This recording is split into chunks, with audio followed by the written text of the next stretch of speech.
And I am so excited to see everyone here. And let me go back to sharing my screen. And if you have any question, I want to make this super interactive. And if you have any question, feel free to unmute yourself and ask me any questions. And let me get started. Share my screen.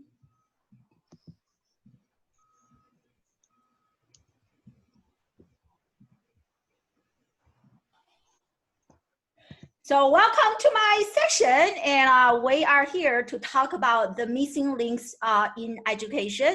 And I want to begin my, my presentation or talk by sharing a very personal story, and the story will help you understand why I do what I do today.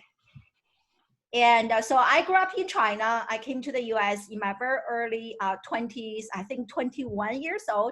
I went to Syracuse, got my master's degree, and then later went to University of Maryland. I got my PhD and graduated in 2009 and then started teaching in higher education.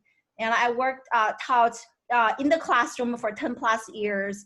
And I also serve as an Adobe education leader, and I also work with HubSpot Academy, teaching social media classes.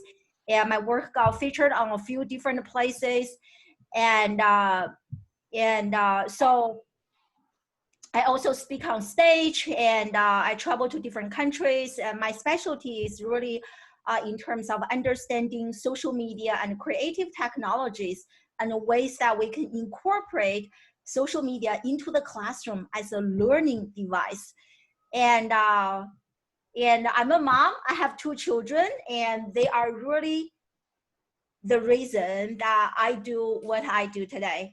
And so I just showed you quite a few pictures, and that is kind of my life right now. But prior to my current life, and I'm about to show you a picture in a second that I am a little bit embarrassed to show everyone, but this picture here, I'm happy that we don't have any student here. So this picture here actually accurately described my state of being a few years into my teaching career.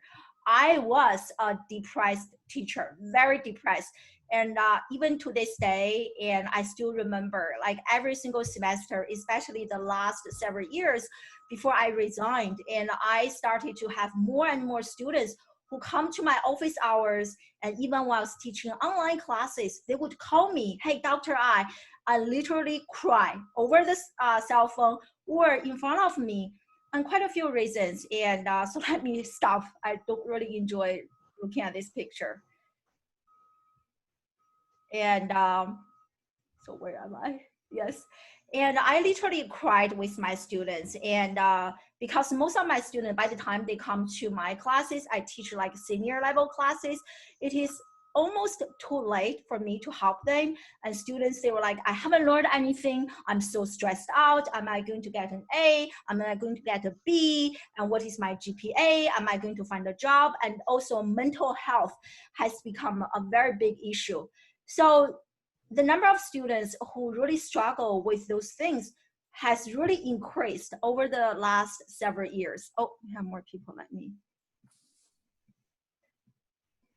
And really increased the last several years. And I asked myself a very important question. I asked myself, hey, do you want to be part of the problem, or you want to be part of the solution? And I challenged myself, you know, to be part of the solution. I saw what is happening in front of my eyes. The traditional educational system is not preparing our students for the future. And I asked myself, what can I do as a mom, as a teacher, to make the situation better? So I made 2 big decisions, and even to this day, and I'm still benefiting from those 2 decisions. And the first decision I made is I became a practitioner. So prior to this point, I was mainly an academic. So just like a teacher, I talk a lot, but I don't actually practice what I was teaching in the classroom. I was teaching communication classes, public relations classes, and social media digital marketing classes. I was coming from University of Maryland, which is a research institution, And I was really strong with research, but I had no professional background to back up what I was teaching in the classroom. So the first decision I made was that I became a practitioner, finally. And the second decision I made was that I became a student again.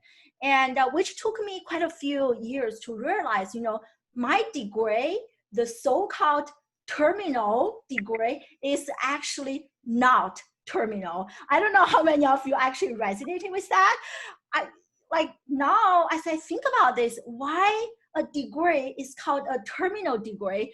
No degree should be terminal, because we're all lifelong learners and we should be learning all the time. So I made those two decisions. One is to become a practitioner. The second one is that I actually became a student again. And those two decisions really helped me embark on a journey to try to crack the code on education. So that's kind of my story. And I actually resigned from my associate professor last year, and to really be part of the solution, and started to build an alternative school, and in which learning is fun, is more relevant. So in today's presentation, I want to share with you, based on my research, I now work as an entrepreneur. Besides running my own school, I also work with schools. I also work with quite a few different brands. So based on my professional experience and based on what I do as a lifelong learner, I discovered 5 missing links in today's education. And I want to share those missing links with, I don't know, let me know if you are an educator or parent. So let me know in the chat box. And I want to share those 5 missing links with you. If you are an educator, we can try to figure out ways to supplement. Or if you are a mom or dad, those are the things that I think students should be learning and developing, but they are not. And we need to figure out either an alternative school or ways that we can supplement them at home. So the first, I'm going to use the whiteboard, because I'm tired of going through PowerPoint presentations all day long. So the first, again, I want to share 5 discoveries. And the first one is, academic learning is only the tip of the iceberg to future-proof our children.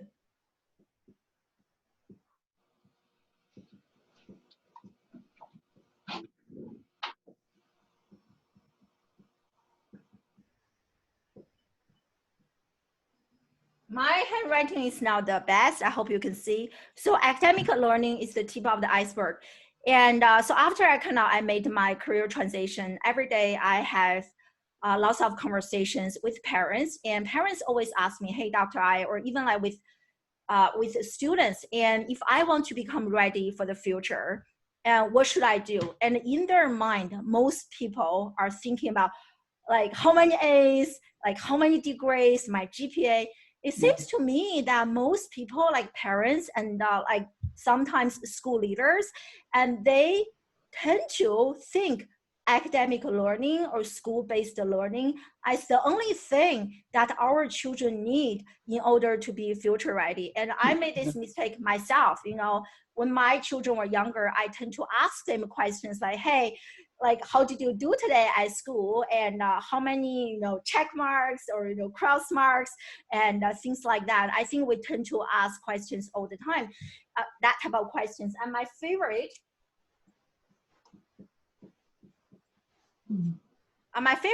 framework, I don't know, can you see clearly? My favorite framework, let me see. And let me move this a little bit. My favorite framework in learning and development is the 70-20-10 model. I don't know if you are familiar with this. So what the 70-20-10 model talks about is, for any transformation to happen from where they are, like point A, to where they want to be, point B, and there has to be a bridge, there has to be a journey. And that journey is like 70-20-10. And only 10% of that transformation comes from formal learning, like, what you are doing right now, watching me talk, or even the talk we watched earlier, which is amazing. But if you don't do anything about it, that's only like the 10% that will lead to transformation. And 20% of that transformation comes from social learning, peer-to-peer discussion, hanging out with friends, having a conversation with a teacher, having a conversation in a small group setting. So that's the 20%. And 70%, that's the big part, which is learning in real life, project-based learning through challenges and through mistakes. But when you think about it, most traditional schools, they only focus on, I think, the 10%, or maybe sometimes the 20%. And so that is the number one discovery I found, academic learning, that is only the tip of the iceberg. That's only the 10%. And the second one I discovered, and which was really shocking to me,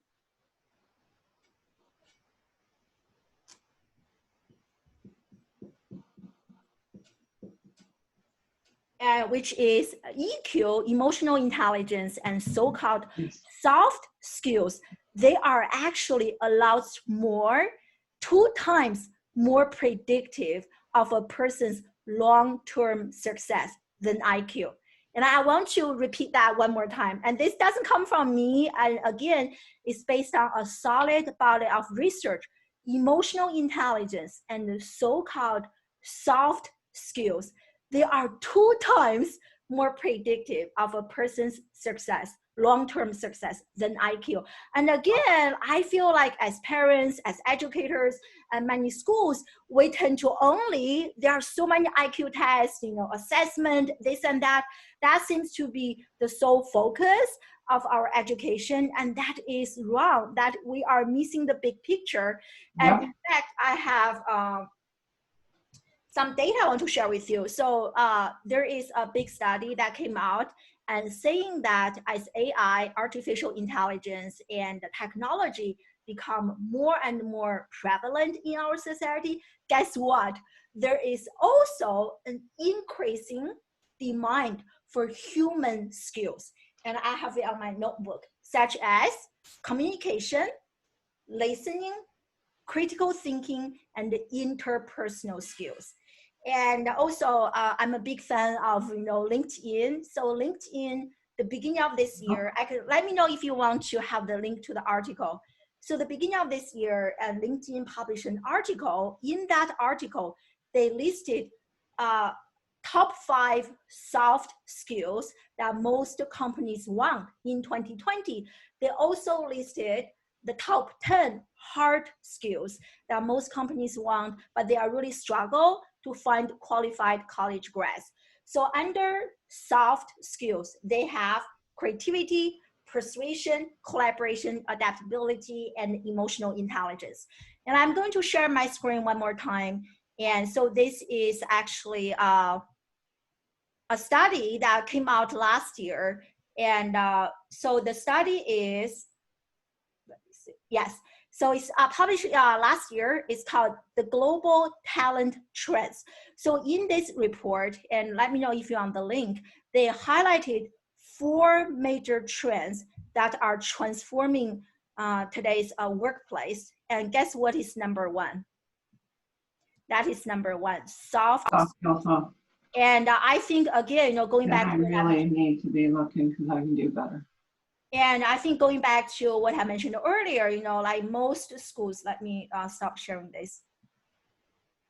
And most schools, again, tend to focus on the IQ. And like I have worked with people who are really strong on the IQ side, but they are so weak on the EQ side. And I don't think those type of people can survive increasingly uncertain and turbulent environment. And so that is my second discovery. And my third discovery is about technology and computer.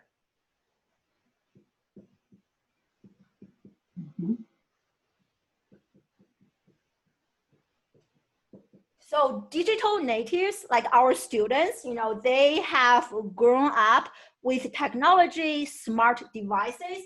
Yep. They are actually not digitally savvy. So what I mean by that is this, and most students, they tend to use social media, technology, YouTube, whatever they use, to passively consume content, to use that as a way to be entertained. That's it.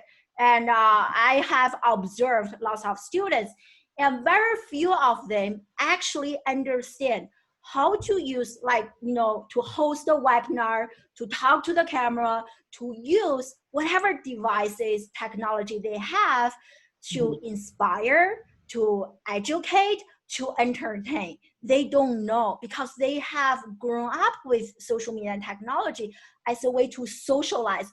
But there is an additional layer of technology, which is to educate, to inspire, to even create a social movement. They haven't learned that yet. And but as many educators, and we tend to assume, oh, those children, they grew up with technology, they know everything about social media, they know everything about technology. That is absolutely not true. So I love classes where we're teaching students, digital citizenship and how they can use, host a podcast, host a live streaming show to share their knowledge, to connect with other students in different countries, in different states, in different schools, and to create something, to co-create. And digital literacy is a learned skill, but many students, and they are not learning that. So, but this is really important. And again, going back to, I read McKinsey report, LinkedIn report, they all highlighted digital storytelling. And now there's another term, which is digital story selling. And those are important 21st century skills.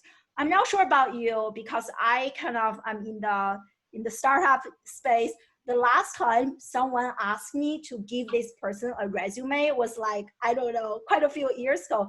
But everyone who has been working with me so far, and they all checked me out on Twitter, on LinkedIn, they Googled me, they went to my website. So earlier, they were talking about digital portfolio. I think that is important. And also on different social media platforms, and students need to learn how they can fully embrace the show me economy. Not just like you are telling me what you did on a resume, but actually in a 3D manner, you show me what you have done. And I think that is a big missing piece in the traditional education space. And I don't think it's really the fault of our teachers. I think it is our system, because the entire system hasn't really invested in teachers to learn to engage in this type of professional development. Like, at least for me, even though I was teaching social media, I wasn't really encouraged by my school to be on social media. And think about it, how can I teach something if I don't use this? But then every single school, they value research. And I think as leaders, we have to expand our vision and to really think about, in higher education, tenure and promotion based on our students.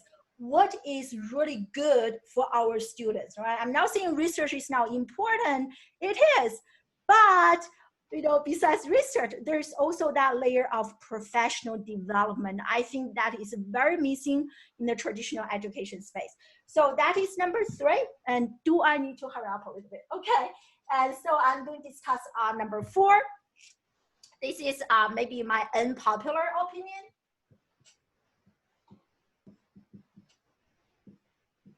So online learning is really not the magical pill, the magical to today's education crisis. Online learning is really not the magic pill to today's education crisis. And I say that because, oftentimes I am approached by so many startup companies who work in the education technology space. They approach me that, hey, I look at this new app, and like they think a new app or like a new online learning platform is going to solve today's education crisis. I disagree.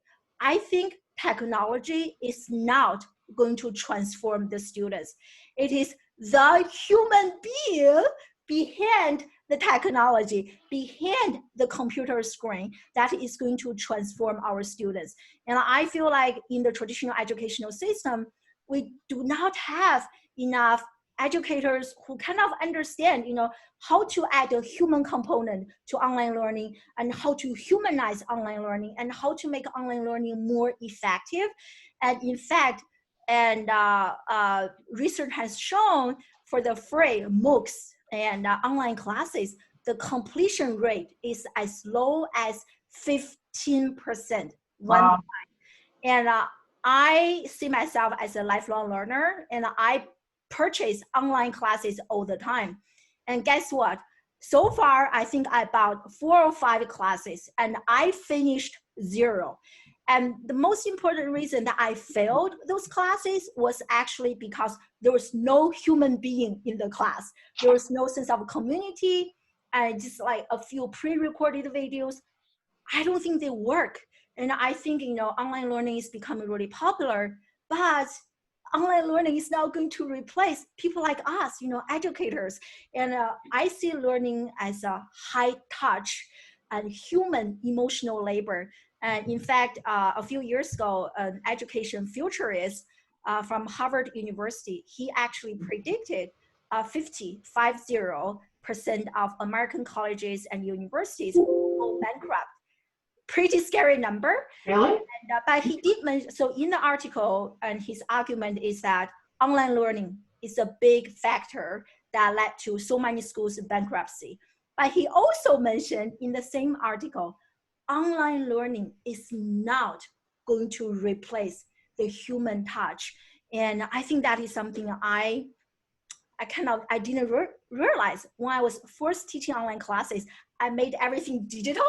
And then I call that, online class, e-learning. Now I'm learning that is not e-learning. We have to figure out ways to humanize and to create a system to make online learning more effective. And even my own children, since the coronavirus, and they have been taking some online classes.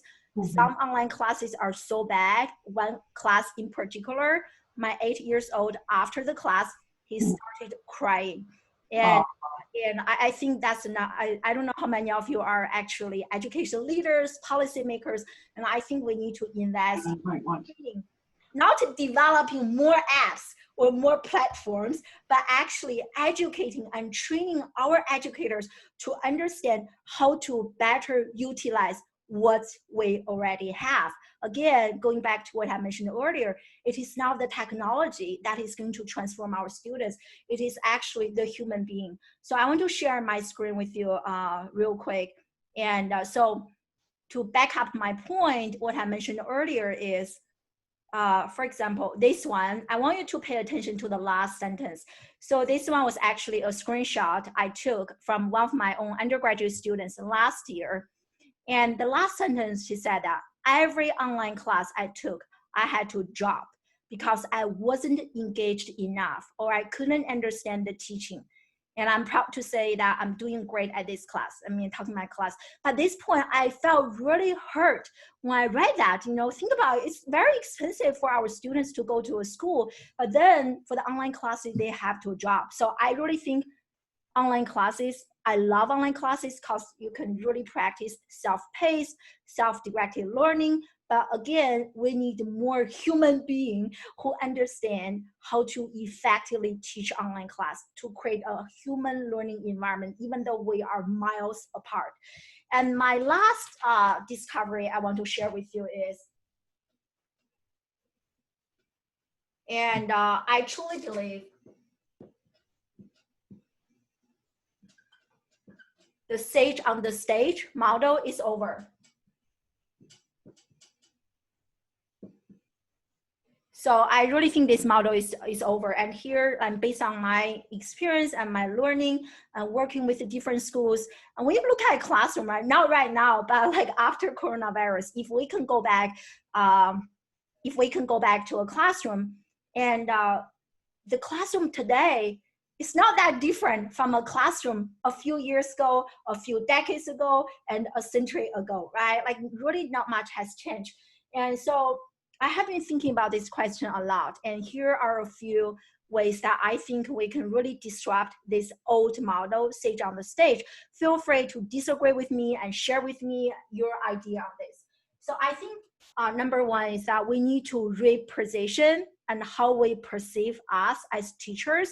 I think teachers should be called coaches, facilitators, and mentors, right? Like oftentimes when my students come to my class, they think that I'm the sage, I know everything, but I don't know everything. You know, I'm also a student myself. We're both teachers and students. And so I think the number one is to really like reposition our teachers to like mentors and coaches. We don't really teach, we facilitate, we help students uncover what they already know. We help our students discover their passion, their purpose. You know, earlier we were talking about intrinsic learning. I love Daniel Pink. He talks about mastery, autonomy, and purpose. And I think all of the three elements are very, very important. And our students, for quite a few years, we have been taking away their autonomy, their agency to learn. And by the time I mainly work with students in higher education, by the time they come to college level, and if I give them a free day, they don't know what to do with the autonomy. They're like, oh, and many of them, they probably just spend the whole day binge watching Netflix and I don't know. But, you know, like if we can train our students, you know, give them more autonomy as they grow older. So by the time, you know, they come to college, even if they get a free day, they still know, they still have that agency. They can still direct their day, their life, and embark on like a lifelong learning. So that's the first one. And also in terms of, you know, spatial arrangement, you know, not just like the teacher, the front, and the like layers and rows of chairs. And I think that is really not working. So the second one, I think that we should disrupt this model is to really create a collaborative learning space. And this space is occupied by not only teachers, but teachers, students, parents, and professionals. And I think it's important to learn from academics, but it is also important to learn from professionals. Right now, we do not have enough professionals in the in academia, in the academic space. And I think we need to encourage more professionals, you know, maybe and even partnerships with like local communities and with companies, and more professionals are interested in giving back. It indeed takes a village to raise the next generation. And the third way that I think we can, I don't know if you can see this clearly. The third way that I think we should disrupt the sage on the stage model is to really invest in time, energy, and money to upskill our teachers. And for me, I came from the academic background. We do have like research grant, and to do research, I think again that is important, but also I think we need to also value professional development outside the classroom for teachers. So teachers can bring into the classroom to show students what is actually happening. Speaking from personal experience, even though I got my PhD in communication, in public relations, I never practiced that. And now I do practice this. My understanding of what I used to teach in the classroom is 100 times better. And I can definitely teach my classes better. So I think, you know, as leaders and education leaders, and we need to invest in the time and resources to really upskill our teachers and to give them the freedom, the autonomy to learn something new. You know, like Google has the 20% rule, which is they actually give their employees 20% of their time to do things have nothing to do with their work. And so they have some room and some time to think and to be playful, to be creative. And I think we don't really have that yet for educators, and to engage in that, you know, the luxury of like 20%, maybe even 10% of their time to engage in professional development, to be outside the classroom, to develop. If we are talking about future-proof the next generation. As educators, we need to future-proof ourselves first. So those are kind of the 5 kind of discoveries and I found in terms of the missing links. Number 1 is academic learning is only the tip of the iceberg. And number 2, EQ is a lot more important than IQ. And number 3 is online learning is not the magic pill to today's education crisis.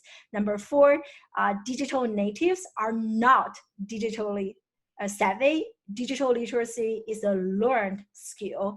And number 5 is the sage on the stage model is really broken.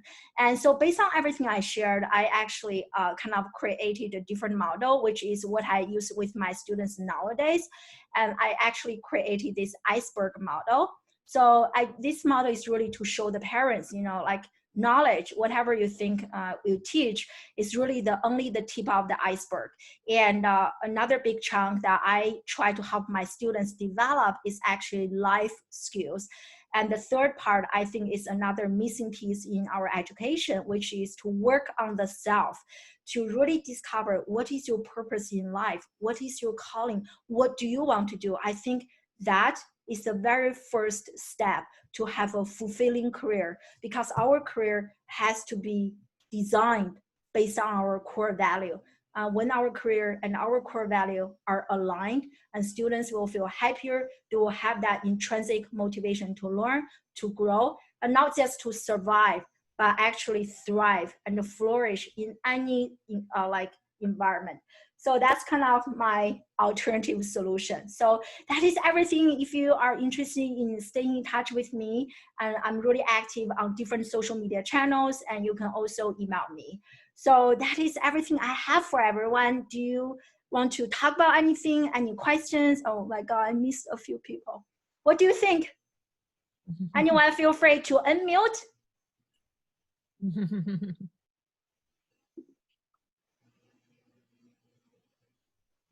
Any point that I mentioned kind of resonated with you, or like this group, everyone is pretty smart, and so maybe everything I mentioned you kind of already know, or feel free to disagree with me. I would love to have a healthy debate. I think it was, this is Janine Garcia. I think you made a great point that yes, our young people are very social media savvy, but they haven't gained the skills to use the technology in a positive way. So I thought that was really interesting. And I also thought what you said about how emotional intelligence is way more important than we really thought. And we really need to think of a new way of thinking of what teachers are and what they represent and how we train. Good work. My Totally. I love that. Thank you so much for the feedback. I really appreciate it. And I so agree. I recently interviewed Duncan Wardle. Those of you who are really into creativity, and should definitely check out Duncan Wardle. And he is the former VP of innovation at Disney. And he said something really, really, really powerful. I think that every single educator can really benefit. He said that diversity is innovation. And I think, in the United States, we have such a diverse group, but oftentimes each population is very segregated. So I think that's the beauty and power of social media and technology. We can create this classroom that is not confined by the physical walls.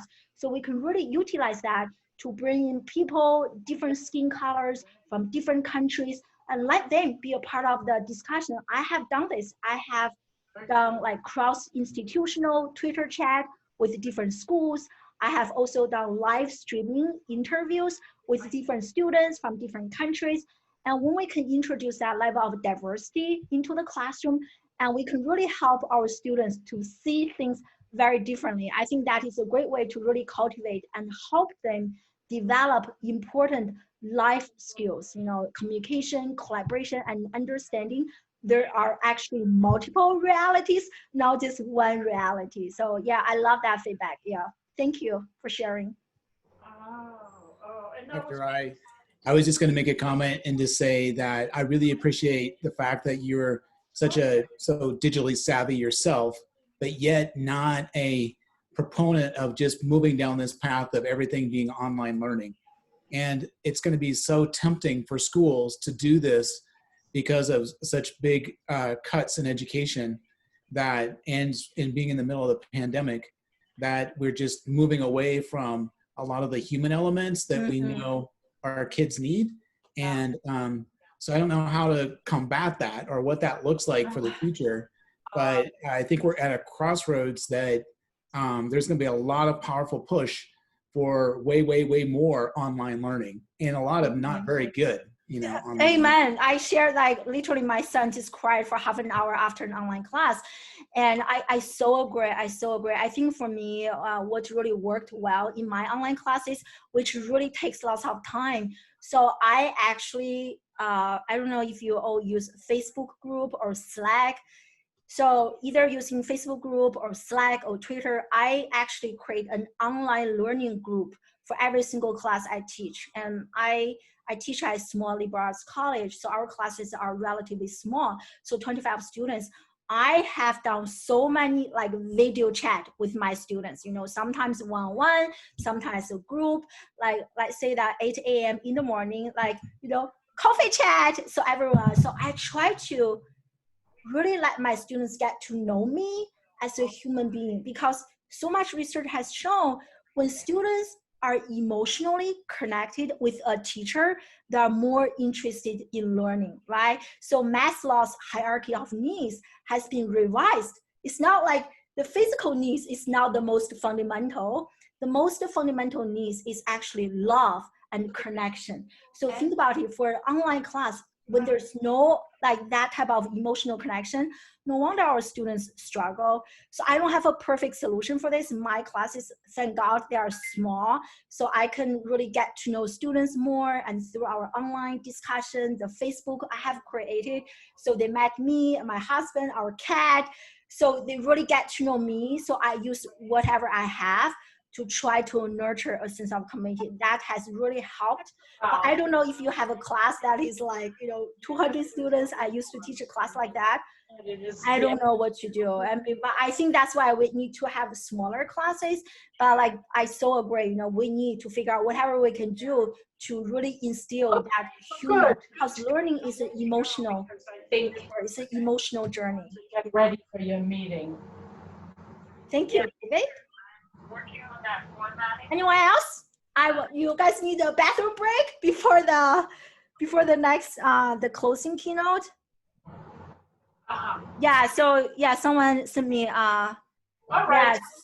I use like live streaming, and I'm a big proponent of using what we already have. So for my live streaming, and I actually created a live streaming show 3 years ago.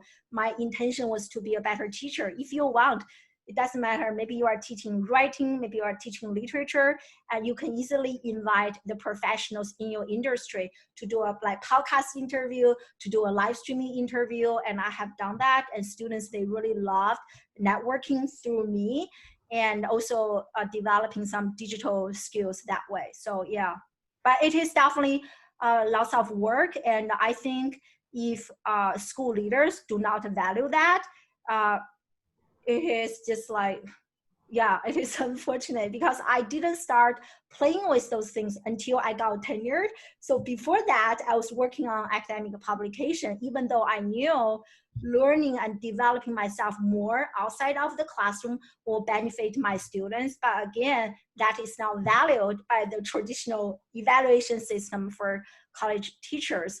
So I didn't really do that. Yeah. So I think, to think about education reform and change, it takes a village, right? Now, just like teachers, we're already doing so much, right? We got paid so little, we're doing so much. There's just always additional work. And I also think we need to buy-in from school leaders, policymakers, and to make some fundamental changes at the policy level, reduce class size and give teachers like course release so they can do more professional development. So, but I don't know. I'm just like maybe too naive.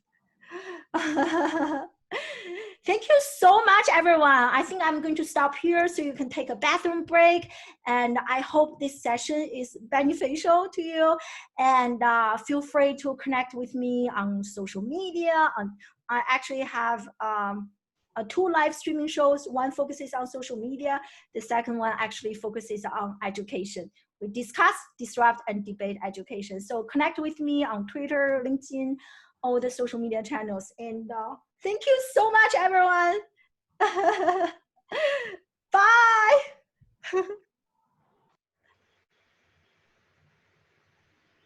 Can we find your Twitter link and your handle and everything on the New Way Forward website? Yeah, let me share that in the chat box so everyone can have this. And I so appreciate you all for joining this.